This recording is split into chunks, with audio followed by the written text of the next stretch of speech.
এইভাবে আর কতক্ষণ শুয়ে থাকবে, বাড়ি যাবে না? আরে দাঁড়াও, কেবলই তো আসলাম, আমাদের তারা কিসে? না গো, আমার আজকে না একটু তাড়াতাড়ি বাড়ি যেতে হবে, বুঝলা? বাড়িতে খুব সমস্যা চলছে জানো, আমার দাদা না মনে হয় কিছু জানতে পেরেছে। এই মেরেছে? সে কি? হ্যাঁ গো, আমার দাদা তো আজকে আমাকে এখানে আসতেই দিচ্ছিল না। সে আমি যে কিভাবে এখানে লুকিয়ে লুকিয়ে এসেছি সেটা আমি জানি। আমার দাদাকে না আমি খুব ভয় পাই জানো। একবার যদি আমার দাদা আমাদের ব্যাপারটা জানতে পারে, তাহলে যে কি অলক্ষণিক কাণ্ড হবে আমার তো ভেবেই ভয় লাগে।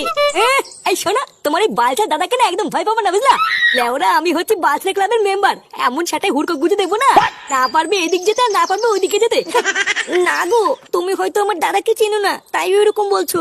আমার দাদার হাতে অনেক লোকজন আছে, কখন যে কি করে ফেলবে। তাহলে ওরা তোমার কি মনে হয় তোমার দাদার একার হাতে লোক আছে নাকি? তোমার ভাতারের হাতে নেই? ফুটো পল্টু ফটকে, আমার হাতে প্রচুর বন্ধু আছে, বুঝলে তো? আমি ওইসব তোমার দাদার মতন বালছালকে না ভয় পাই না।